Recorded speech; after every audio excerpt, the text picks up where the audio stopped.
Bienvenidos nuevamente. Vamos a iniciar nuestro capítulo 1, sesión 3. Tal como habíamos comentado o dejado pendiente, ya hemos explicado algo de la lixiviación en pilas o heap bleaching. Aquí está esquematizado la pila, que generalmente es de tipo dinámica en las faenas mineras, el sistema de riego, la tubería principal, las tuberías accesorias que pueden tener ya sea los goteros o los aspersores. La solución ingresa por la superficie, por gravedad, entonces va escurriendo a través de los intersticios que le dejó esta granulometría o tamaño de partículas adecuados. Empiezan a ocurrir las reacciones químicas y comienza entonces la disolución del cobre. Y también comienza la disolución de algunos otros componentes que acompañan al mineral, que ya nos vamos a referir un poco en detalles. Las soluciones escurren, hay unas tuberías de drenaje que generalmente funcionan en las primeras oportunidades, después el líquido busca el escurrimiento en forma natural. Esas soluciones van hacia una canaleta y la canaleta entonces la conduce a una piscina o estanque de solución rica, que tal como habíamos mencionado, está cavada en el piso y el material de recubrimiento es la misma geomembrana o este plástico HDPE. Esa solución rica que sale de la pila, ¿no es cierto?, se llama solución rica o PLS. PLS viene de la palabras inglesas Pregnant Leach Solution, y de rica no tiene tanto porque la concentración es de aproximadamente 2 a 10 gramos por litro de cobre. Y tal como comentábamos, ¿no es cierto?, se dispone de una piscina para su posterior tratamiento. Y la piscina obviamente que recibe el nombre de piscina PLS, así de simple, y esa solución entonces es la que, cumpliendo con el requisito de concentración, va a llegar a un proceso posterior. Esta solución PLS debe tener un cierto grado de acidez libre, o sea, eso significa que el ácido no puede quedar en un nivel cero, sino que debe tener un cierto valor. Se recomienda o es recomendable aproximadamente 5 gramos por litro de ácido.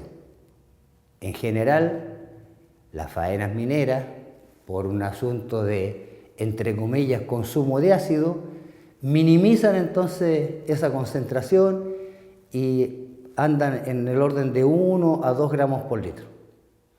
El problema que eso provoca entonces un problema de hidrólisis, que es principalmente formación de hidróxidos, y esos hidróxidos son tipo geles o gelatinas. Y esas gelatinas, si se forman en la pila, podrían impermeabilizar la especie mineral e impedir el contacto entre el lixiviante y el mineral, por lo tanto no habría lixiviación.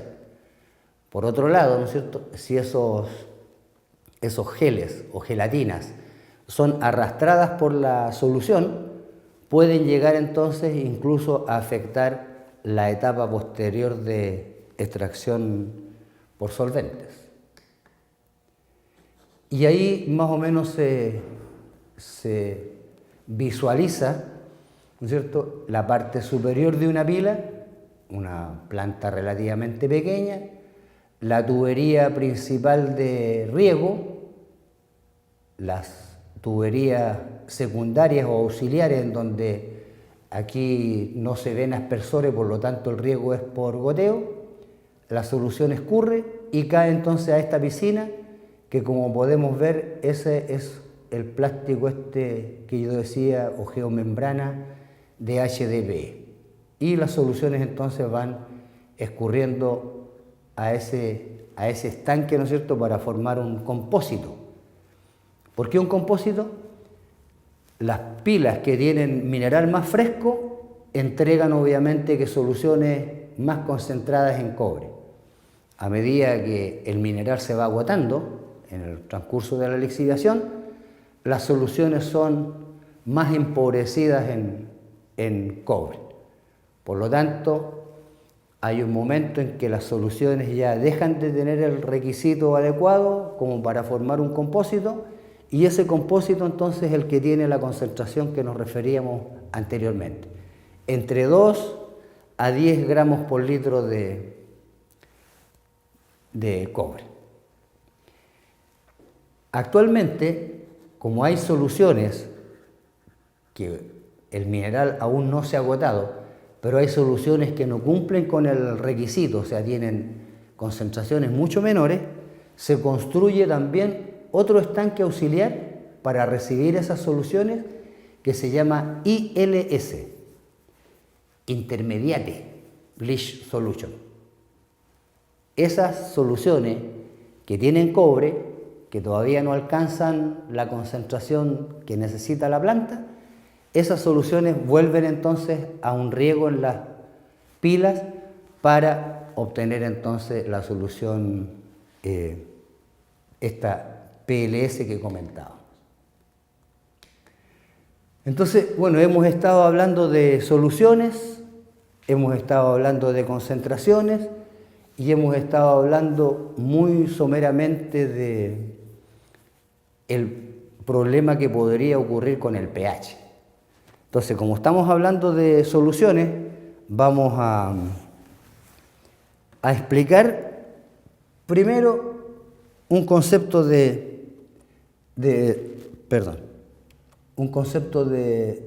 solución.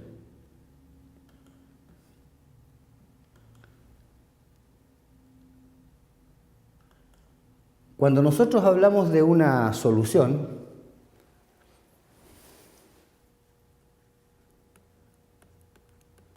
vamos a asumir que es el conjunto entre un sólido que se disuelve, valga la redundancia, que se llama soluto, y generalmente un componente que hace que se disuelva, que es el agua. Entonces nuestra solución va a ser un soluto disuelto más agua. Por lo tanto, nosotros no vamos a poder visualizar cuál es este soluto disuelto. Pero nosotros tenemos entonces un conjunto de agua con un soluto disuelto al que le vamos a llamar solución. Un ejemplo típico de una solución o de electrolito, porque muchas veces estas soluciones también se habla como electrolito. Electrolito no es nada más que una solución que tiene aniones y cationes disueltos. Esta solución, si uno lo llegara a esquematizar, imaginémonos aquí yo tengo agua y se me ocurre agregar cloruro de sodio. La común sal o la sal común. El cloruro de sodio va a llegar al agua, ¿no es cierto?, y se va a disolver. O sea, en el fondo desaparece. A nuestra vista desapareció el sólido que estaba contenido. ¿Qué es lo que ocurrió con el cloruro de sodio? El cloruro de sodio no desaparece de esa agua que está allí, sino que el cloruro de sodio lo que hace es, como su nombre lo indica, disociarse o disolverse. Entonces, como resultado de eso, yo voy a tener, supongamos vulgarmente, este vaso y voy a tener los componentes del cloruro de sodio disuelto. El ion sodio, ¿no es cierto?, disuelto, y el ion cloruro disuelto. ¿Cómo puedo yo cuantificar la cantidad que tiene de cloruro, por ejemplo, o de cloruro de sodio disuelto?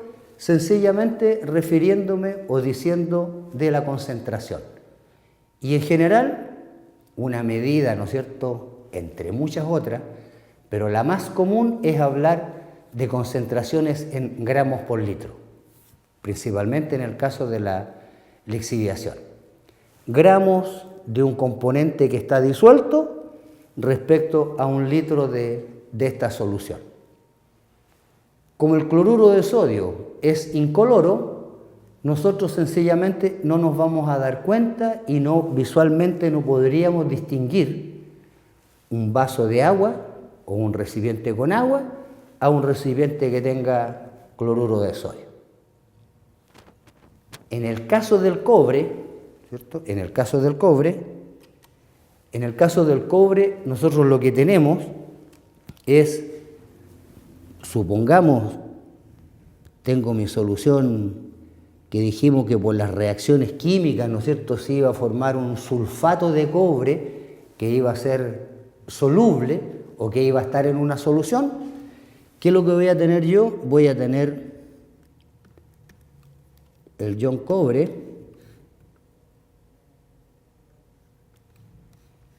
y el ion sulfato. Eso es lo que tengo. Perdón, ese es un 2 más. El ion cúprico. Y aquí, ¿qué es lo que ocurre? Aquí, obviamente, que yo podría diferenciar, ¿no es cierto?, un recipiente translúcido que tenga agua de uno que tenga sulfato de cobre. El sulfato de cobre tiene color, o sea, colorea las soluciones. Y las soluciones, ¿no es cierto?, de sulfato de cobre van desde unos colores calipsos o celestes muy débiles, ¿no es cierto?, hasta unos azules muy intensos. Y eso obviamente que da efecto, ¿no es cierto?, de la concentración que pueda tener este ion cúprico. Eso sería la parte como ideal. Pero ¿qué es lo que ocurre en la realidad de una lixiviación? Aparte de tener yo el sulfato de cobre, ¿no es cierto?, con color, ¿no es cierto? Este lo vamos a poner, tiene color desde celeste hasta azul intenso. Eso da cuenta, ¿no es cierto?, de la concentración. En el caso de las soluciones, entonces, que salen de la lixiviación, tenemos no solamente el sulfato de cobre, sino que muchos otros componentes que de una u otra manera se disociaron o que fueron aportados por las mismas aguas. Cuando nosotros utilizamos agua de pozo, que generalmente son salobres, estamos aportando cloruro de sodio. Cuando estamos lixiviando minerales en donde predomina la tacamita, también estamos aportando cloruros. Cuando utilizamos agua de mar, ¿para qué decir? Y después, para terminar este cuadro, el ácido sulfúrico, como no es específico, ha reaccionado entonces con todo lo que pueda reaccionar. Y como con todo lo que pueda reaccionar hay una serie de componentes, entonces la solución esta PLS va a tener también ese conjunto de cationes y aniones. Como cationes, principalmente el ion cúprico, el ion férrico, el ion ferroso.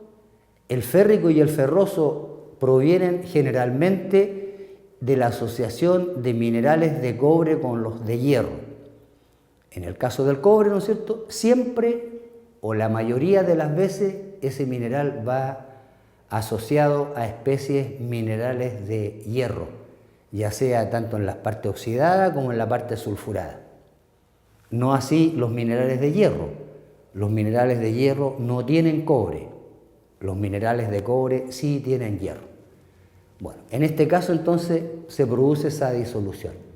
Y después hay una serie de otros componentes, aluminio, manganeso, una larga serie que sería casi interminable de estar nombrando. Y por el otro lado tengo los aniones. Principal anión, el anión sulfato y, como lo comentábamos, el cloruro. Entonces yo para cada uno de ellos, o para cada uno de esos componentes, puedo referirme a la concentración. ¿Cómo se determina la concentración? Sencillamente por un análisis químico, que generalmente en el caso de los cationes utiliza absorción atómica, y esa uno toma una muestra, manda a analizar y le entregan como resultado tantos gramos por litro. En algunos casos los aniones se pueden determinar por cualquier otro método, volumétrico, gravimétrico, etcétera, etcétera. Por lo tanto, yo puedo caracterizar muy bien una solución respecto a la concentración. Cuando se está lixiviando y existen especies tipo atacamita, cuando yo tengo atacamita,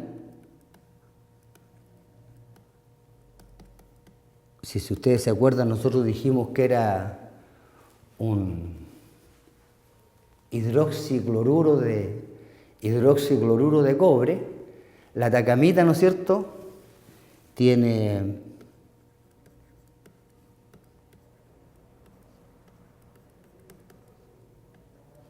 más o menos esos componentes. Tiene esos componentes.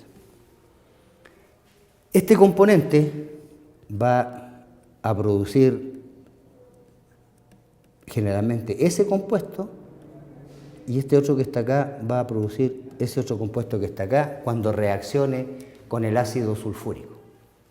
Cuando nosotros tengamos atacamita o un conjunto de atacamita con otras especies minerales, las soluciones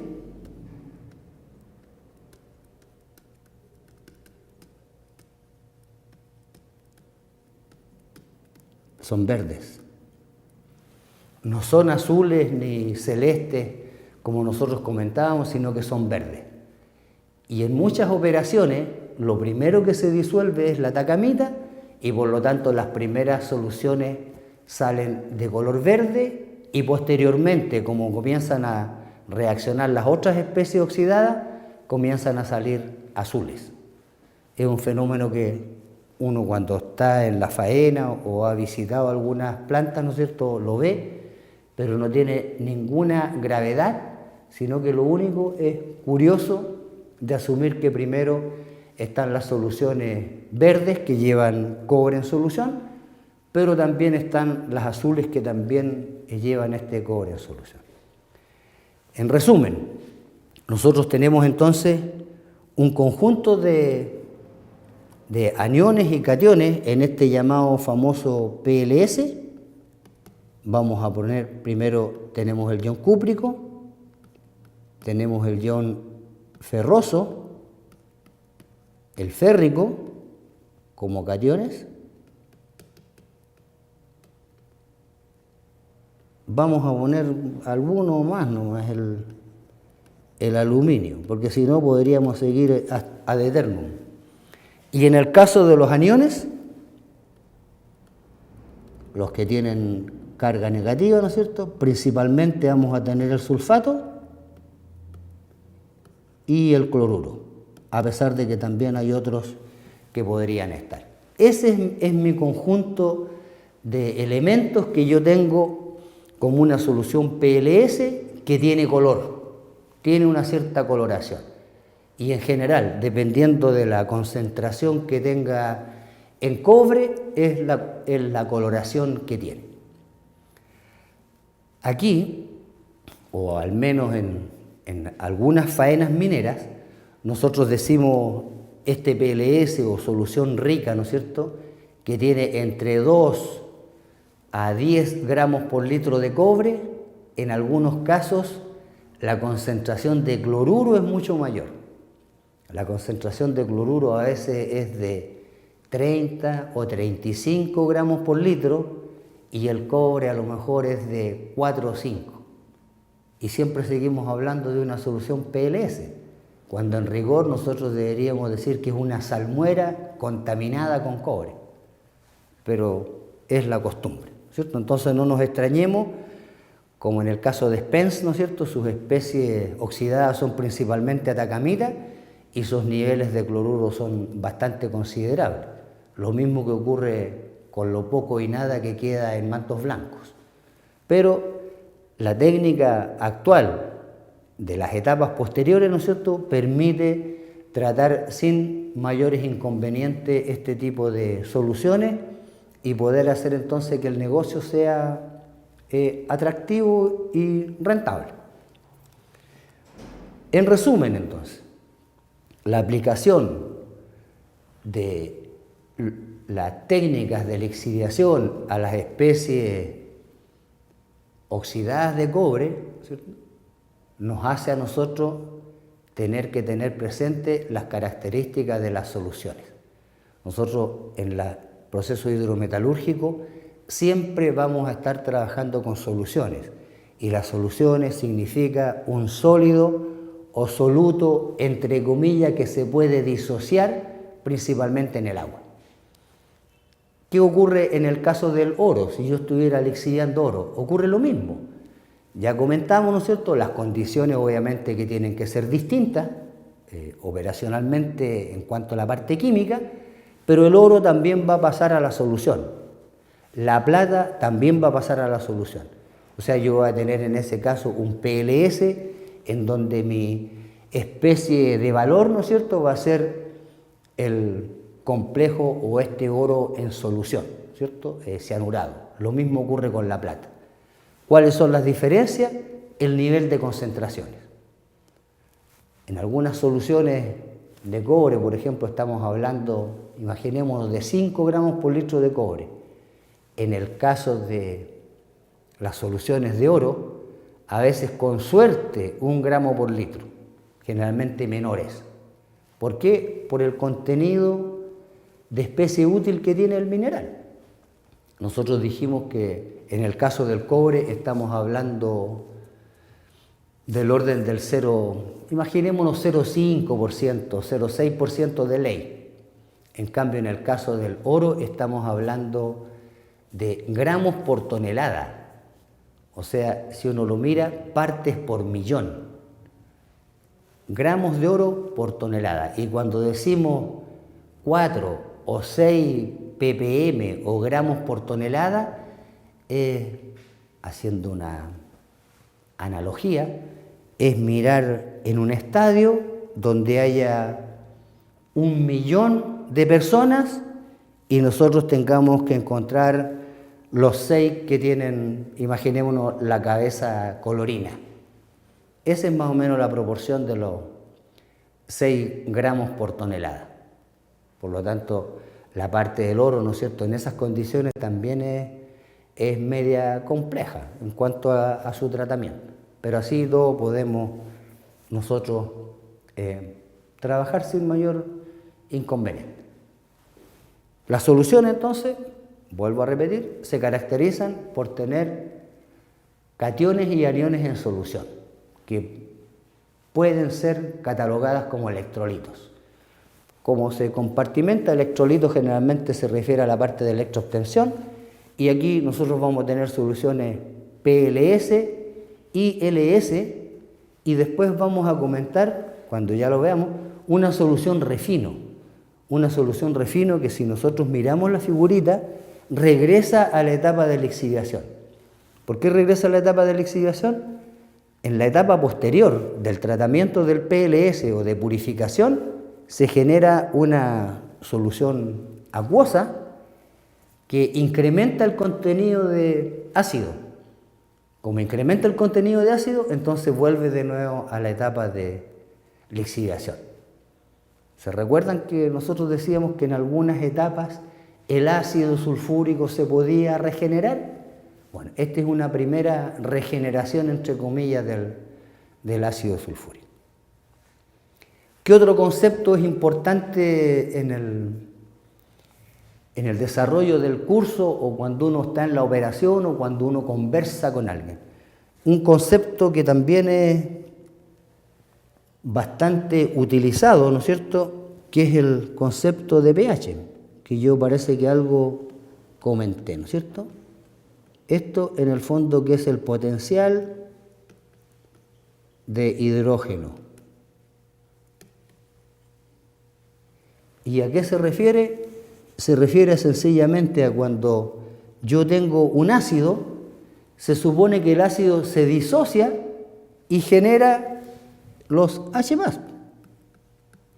H+. O sea, en la solución, aparte de tener la serie de esos cariones que vimos metálicos, también voy a tener el H+. Por ejemplo, vamos a suponer el ácido sulfúrico, como ustedes bien lo saben, esa es su fórmula, y cuando el ácido sulfúrico se disocia en el agua, va a generar 2H más SO4 2-. Aquí están disociados. Y lo mismo ocurriría si tengo algún otro tipo de ácido.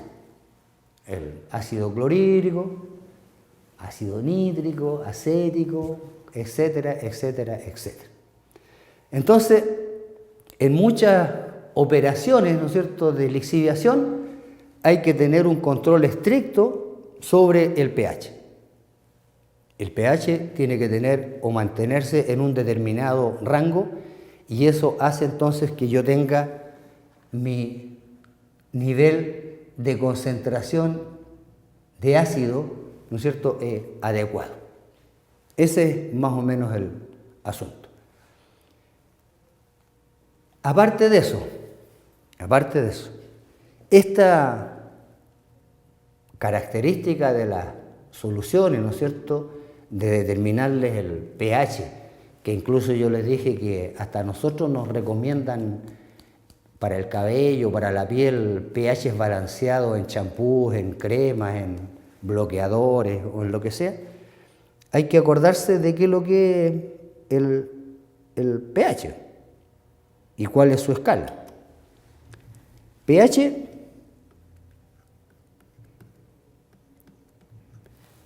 se obtiene a partir de la constante de disociación del agua.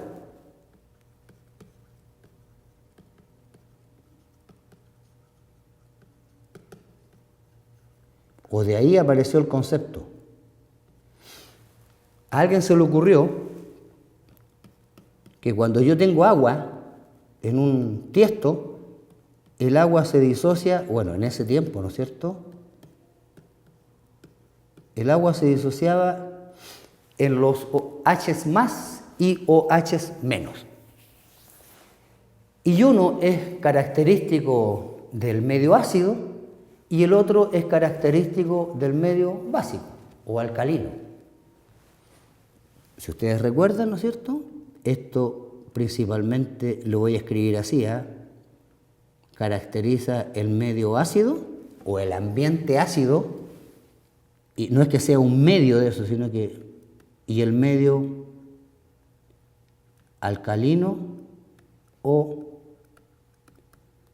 básico, ¿cierto? Entonces hay procesos, como en el caso de la lixiviación, ¿no es cierto?, que se tienen que llevar a cabo a un determinado valor de pH, en donde tienen que predominar o estar presentes estos famosos H+. Y en algunos otros casos tiene que estar o desarrollarse en el medio alcalino o medio básico, en donde predominan los OH menos y el valor entonces del pH es distinto.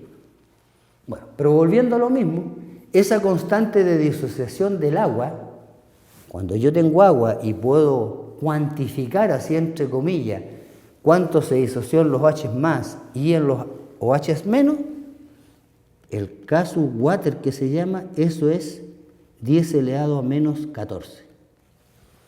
Y eso es igual a la concentración de los H+ por la concentración de los OH-. Los químicos, metalurgistas, ¿no es cierto?, van a entender un poco más, y el resto tenemos que quedarnos ahí nomás que existe una disociación, pero que es menor que la billonésima que está disociado. Porque si nosotros miráramos el 10 elevado a menos 12, eso sería la billonésima. Este es más pequeño aún, porque es 10 elevado a menos 14. Por lo tanto, de esa Casull-Water y de ese esquema que está allí, aparece la escala de pH. Bueno, entonces como vemos, la constante de disociación del agua, que es el Casull-Water, que es 10 elevado a menos 14, eso significa la cantidad de agua que estaría disociada en H más y OH menos. Eso origina la escala de pH. La escala de pH esto no está a escala, no es arbitrario que parta en 0 y llegue a 14. Por lo tanto, nuestra escala, imaginémonos la escala de pH, parte en 0, tiene un valor neutro que es el 7 y termina en 14. Entre 0 y 7 predomina, tal como dijimos nosotros, el ambiente o medio ácido. Le vamos a poner aquí mejor ambiente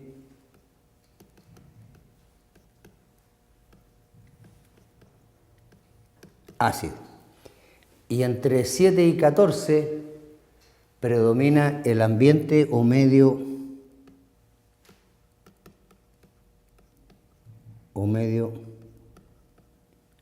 alcalino. Y tal como habíamos visto, en el ambiente ácido predominan los H más y en el ambiente alcalino o básico predominan los OH menos.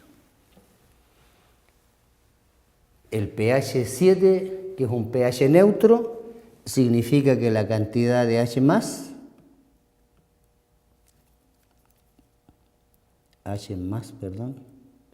es igual a la cantidad de OH menos, lo que está disociado. Entonces, esta escala que yo puse allí, valga la redundancia, no escala, tiene unos cuadros, y el primer cuadro entonces significa en el rango de pH en que se lleva a cabo la lixiviación de especies oxidadas de cobre. Esto corresponde entonces a la lixiviación.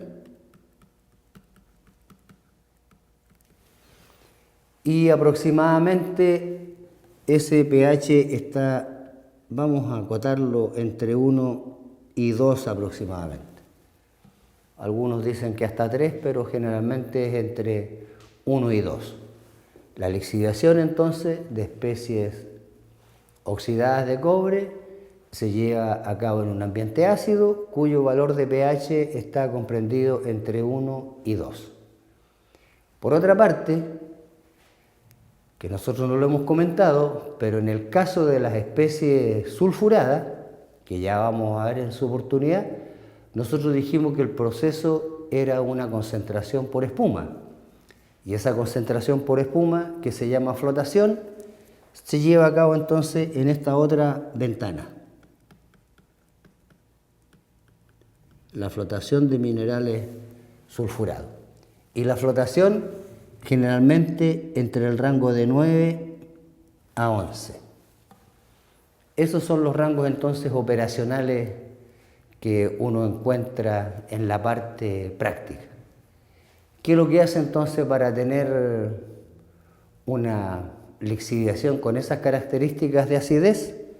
Sencillamente utiliza el ácido sulfúrico. Si nos recordamos nuevamente, el ácido sulfúrico se disociaría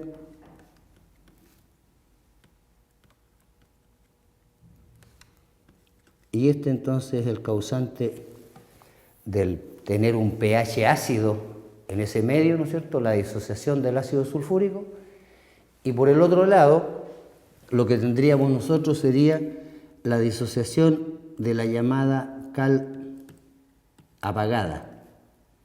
Y la cal apagada sería el calcio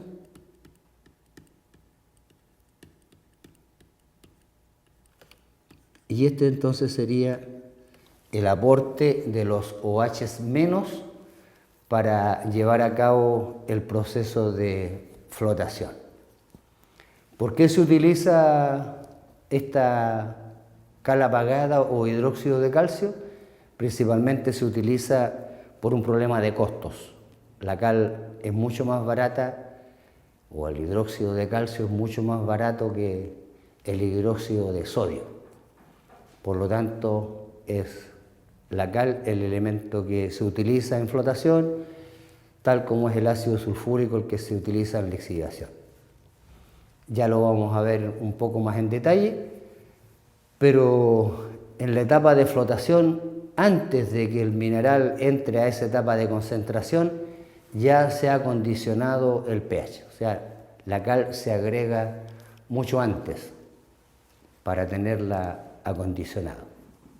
De esa manera, entonces, nosotros podemos explicarnos, ¿no es cierto?, como resumen, la escala de pH va entre 0 y 14, esa escala se debe al valor que tiene la constante de disociación y la lixiviación se lleva a cabo entre un pH 1 y 2 y la flotación entre 9 y 11, ambiente ácido, ambiente alcalino. Una observación que hay que hacer, esta escala de pH es una idealización.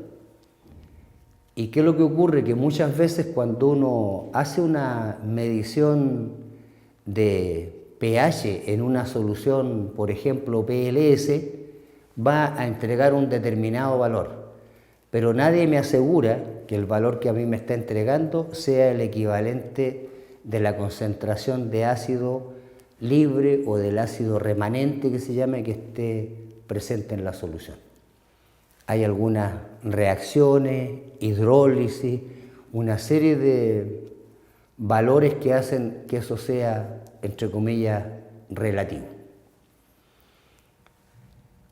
¿Por qué entonces tenemos nosotros que llevar a cabo esta lixiviación a un pH entre 1 y 2, mantener el valor de ese pH o acidez libre remanente? Porque alguien podría decir, como el ácido es caro, mejor que la solución salga con 0 ácido, o sea que todo se consuma durante la lixiviación. No, eso es un error que me voy a permitir explicar. Tiene mayor o menor trascendencia, pero es interesante. ¿Se acuerda que yo les dije que cuando vimos esta parte de las soluciones que había que tener o mantener ese nivel de acidez porque puede ocurrir una hidrólisis, dije yo, y principalmente la hidrólisis es un problema de formación de hidróxidos. ¿Qué es lo que ocurre en una solución PLS? O cuando está dentro de la misma lixiviación, solución PLS. Nosotros dijimos que como el ácido sulfúrico no es específico, él también es capaz de disolver las especies de hierro o de fierro que acompañan al sistema. Entonces nosotros habíamos comentado que esta solución PLS tiene ferroso y también dijimos que tenía férrico. Y también obviamente que tiene el cobre 2+. Si llegara a ocurrir que yo me quedo sin acidez, imaginémonos esta solución hipotéticamente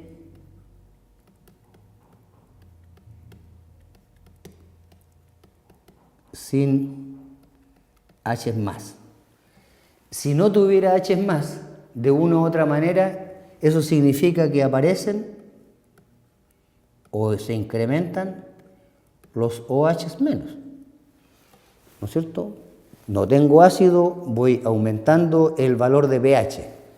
Y si aumento el valor de pH, estos OH menos podrían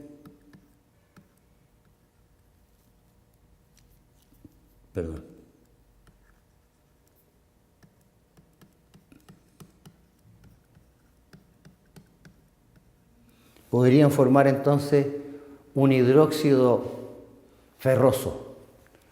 Lo mismo ocurriría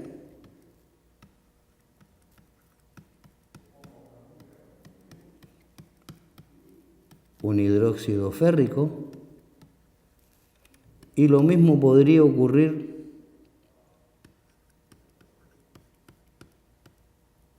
con el cobre.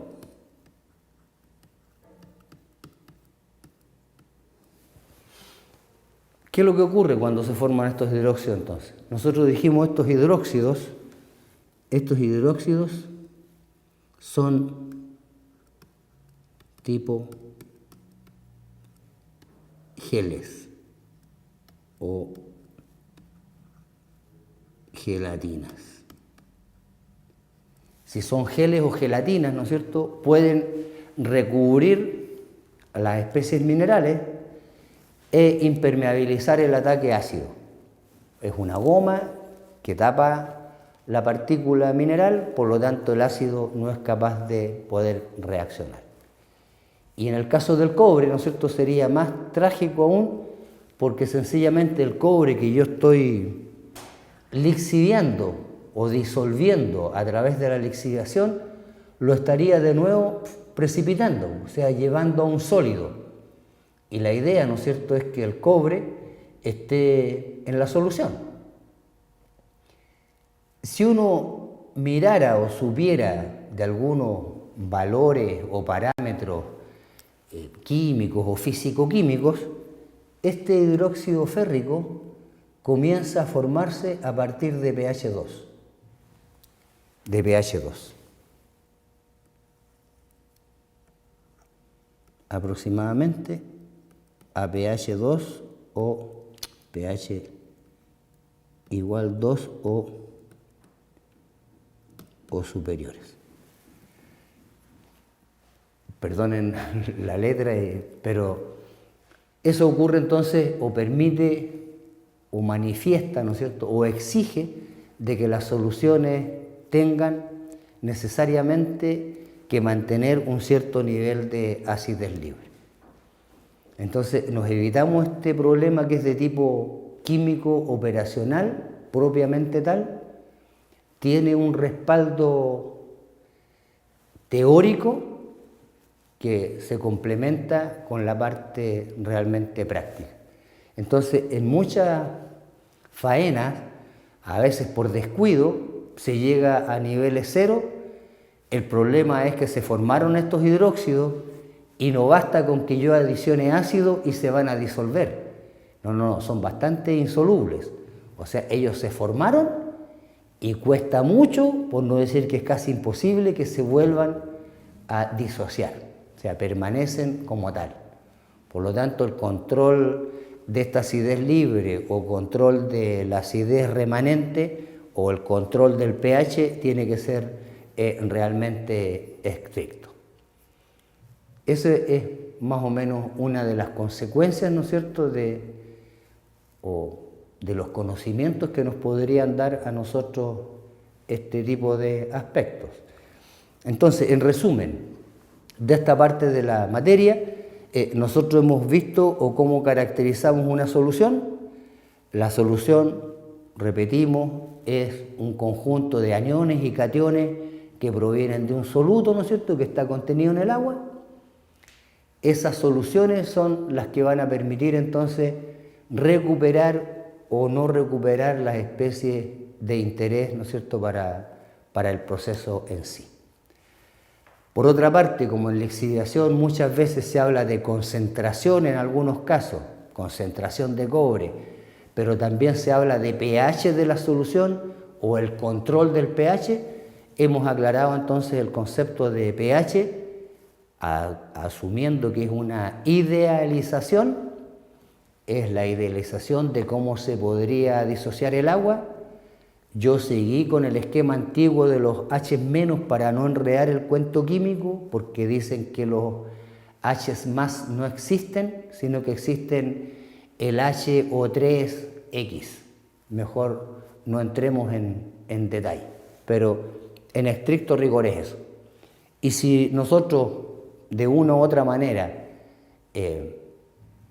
vemos afectado este pH, aumenta el pH, por lo tanto disminuye la concentración de ácido, podemos tener este tipo de inconvenientes, que en algunas operaciones se ve muy reflejado. Principalmente para los que saben algo, y yo lo voy a dejar como un paréntesis, nomás una inquietud, para las faenas que trabajan con biolixiviación. En biolixiviación el control del pH es muy estricto porque si no se mueren los microorganismos, pero por un lado favorezco la vida de los microorganismos, pero por el otro lado la parte química me dice que estoy entrando en la etapa complicada. Los microorganismos dicen que el mejor nivel de pH es del orden de 2. Y estamos viendo entonces que aquí con un pH del orden de 2, en una lixiviación, ¿no es cierto?, yo corro el riesgo real, ¿no es cierto?, y de hecho así ocurre, de ir precipitando el ion férrico que está en las soluciones. Y ese ion férrico en las soluciones tiene mucha significancia también en la biolixiviación de especies, más que nada mixtos, o sea, óxidos y sulfuros de cobre.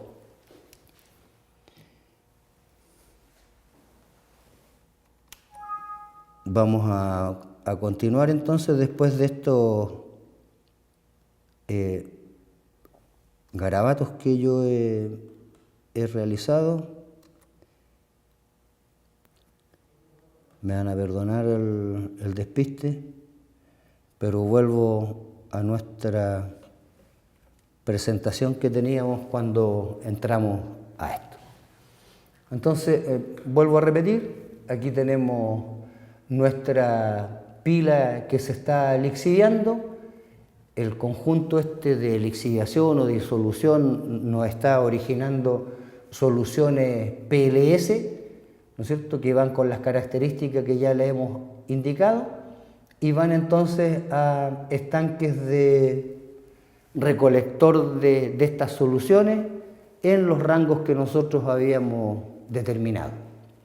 En general, entre 2 a 10 gramos por litro de cobre. Lo que no habíamos indicado era el nivel de acidez. Entonces, el nivel de acidez va aproximadamente entre 2 a 6 o a 5 gramos por litro de ácido. Preferentemente debería tener un pH, una concentración de ácido del orden de 5 gramos por litro, y eso es un pH un poquito menor que 2, para evitar el problema de esta hidrólisis que nosotros comentábamos. Bueno, y aquí vamos a hacer una introducción para la próxima sesión, la sesión 4, en donde vamos a ver cómo yo puedo entonces evaluar un proceso de lixiviación. Nosotros dijimos que lixiviar era tratar de extraer, ¿no es cierto?, la especie útil o la especie de valor desde este mineral, y para poder yo saber si este proceso de lixiviación es adecuado o no es adecuado, entonces hago uso de algunas variables metalúrgicas, ¿no es cierto?, teniendo presente que lo que yo le llamé equipo lixiviador puede ser una pila, una fracción de una pila, un botadero, imaginémonos una batea si la tuviéramos, o cualquier otro aparato que me permita a mí lixiviar. Para lixiviar entonces, esto no es que estén entrando y saliendo, sino que es una manera como de esquematizar el esquema. Yo voy a tener una alimentación de mineral llamado mineral fresco, va el mineral a tener una ley. Nosotros dijimos, ¿no es cierto?, mineral oxidado, aproximadamente con una ley del 0,5%, de acuerdo, eso es lo que va a entrar. Va a entrar a este sistema una solución de lixiviación que le llamamos nosotros, o lixiviante, que tiene un volumen inicial, tiene una concentración inicial en cobre, que en algunos casos puede ser 0, porque es una solución que se prepara fresca, o en otros casos puede tener algo de cobre. ¿Se acuerda que vimos que había una solución refino que regresaba? Bueno, esa tiene algo de cobre, por lo tanto el cobre inicial ese que va allí no es un aporte de la lixiviación, sino que es un aporte externo. Y el H/I es la concentración inicial de ácido. Nosotros también dijimos que teníamos que tener un determinado nivel de acidez en la solución, primero para que lixivie, ¿no es cierto?, y después para que mantenga una acidez libre. Transcurrido ese contacto entre el mineral y esta solución lixiviante, va a llegar un momento en que el mineral se transforma en un ripio, se denomina T por la terminología gringa generalmente, tail, de cola, y se va a generar entonces una solución que va a tener un volumen final, que no tiene por qué ser el volumen inicial, ¿no es cierto?, porque el mineral aquí puede retener solución, actuar como una pequeña esponja, va a tener una concentración final de la especie útil que nosotros estamos considerando, en este caso el cobre, y también va a tener una concentración final de ácido, que dijimos que era la que nosotros teníamos que mantener de una u otra manera en unos determinados rangos. Entonces, con estas variables que nosotros estamos considerando, podríamos entonces evaluar desde el punto de vista metalúrgico el proceso de lixiviación. Y ahí nos vamos a encontrar con algunas formulitas. La primera formulita dice que el porcentaje de extracción, en este caso por soluciones como nosotros le llamamos, es el volumen final por la concentración final.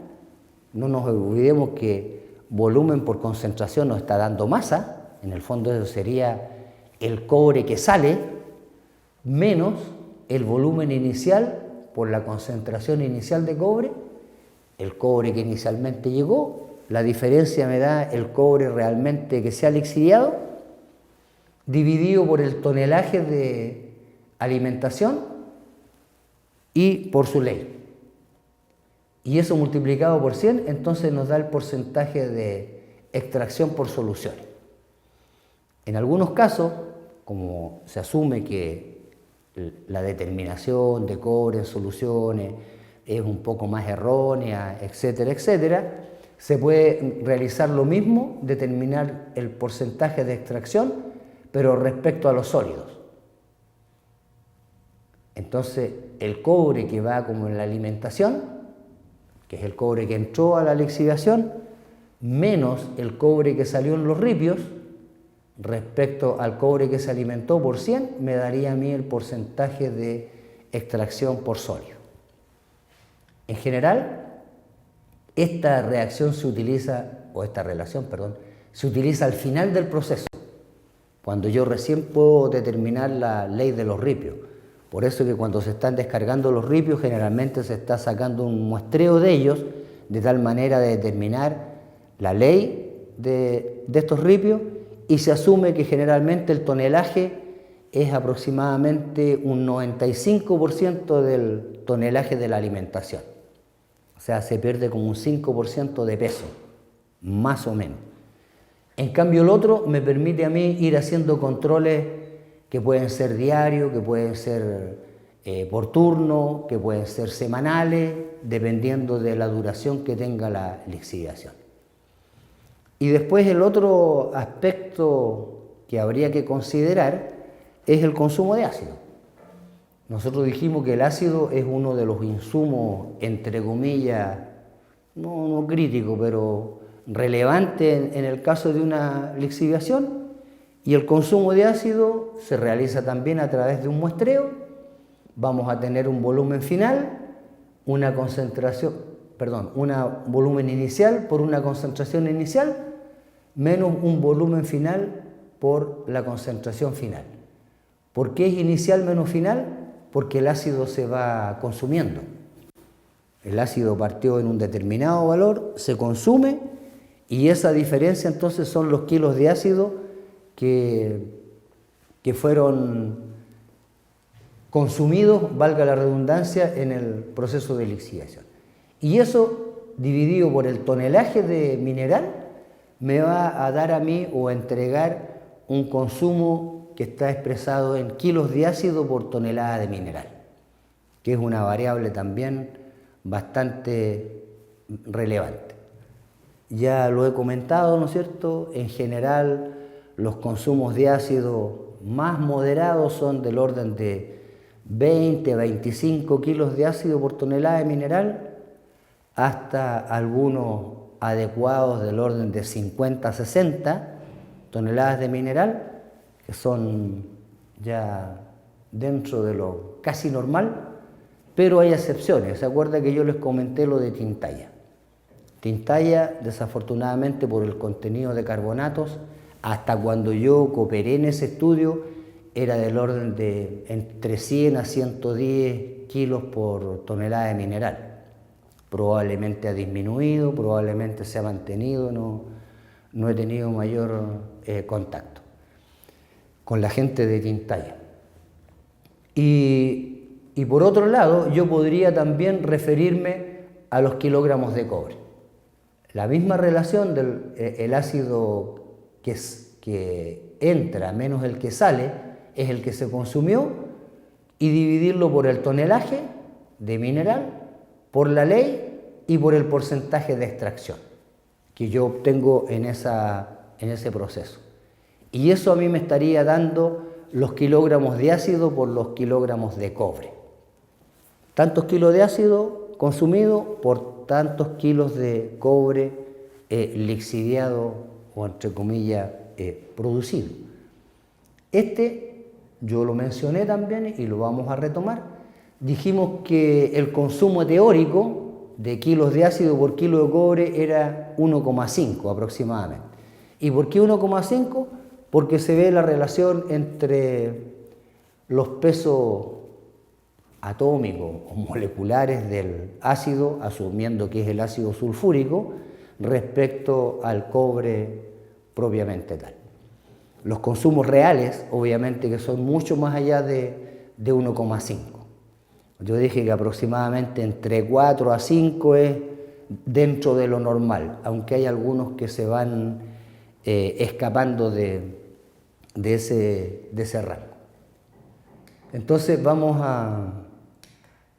ustedes en el apunte van a encontrar la nomenclatura correspondiente a cada uno de esos términos, y vamos a finalizar por ahora, aunque lo vamos a retomar en la sesión 4, recordando o escribiendo cómo se define el porcentaje de extracción. El porcentaje de extracción, o valga la redundancia, lo que yo le saco al mineral, en el fondo es el cobre que yo he lixiviado, o sea, el que he extraído por estos procesos o técnicas de cualquier tipo de lixiviación, respecto al cobre lixiviable. El cobre lixiviable, ¿no es cierto?, no nos olvidemos que es el tonelaje por la ley. El tonelaje por la ley me dice que usted puede sacar tantos kilos, tantas toneladas, tantas libras de cobre. Y eso yo debo compararlo entonces con lo que realmente yo le he extraído. Y esa curvas que muchas veces se llaman curvas cinéticas, son unas curvas que es el porcentaje de extracción, a pesar de que aquí está la fracción convertida, que no es nada más que el tanto por uno en vez del porcentaje, respecto al tiempo. Y como para ilustrar un poco, yo tomé unos datos de unas experiencias que se están haciendo bueno, a nivel de laboratorio, en donde se varió la temperatura, para ver que la temperatura, ¿no es cierto?, de una u otra manera ayuda a la lixiviación. Y si ustedes se fijan, estas son unas curvas que van subiendo, aumentando, aumentando, y va a llegar un momento en que se van a empezar a poner ya asintóticas. O sea, no va a aumentar el porcentaje de extracción a medida que transcurre el tiempo. Entonces, en nuestra próxima sesión vamos a explicar primero el concepto de ley, que algunos a veces no lo tienen muy claro o se les provocan confusiones, y después vamos a aplicar un pequeño ejercicio para ver que realmente en donde yo gano dinero es cuando soy capaz de lixiviar. Y teniendo presente entonces nuestra figurita, voy a tratar de escribir un poco mejor los números porque vamos a hacer el ejercicio de ver o evaluar o valorizar cuánto es lo que yo gano. Gracias.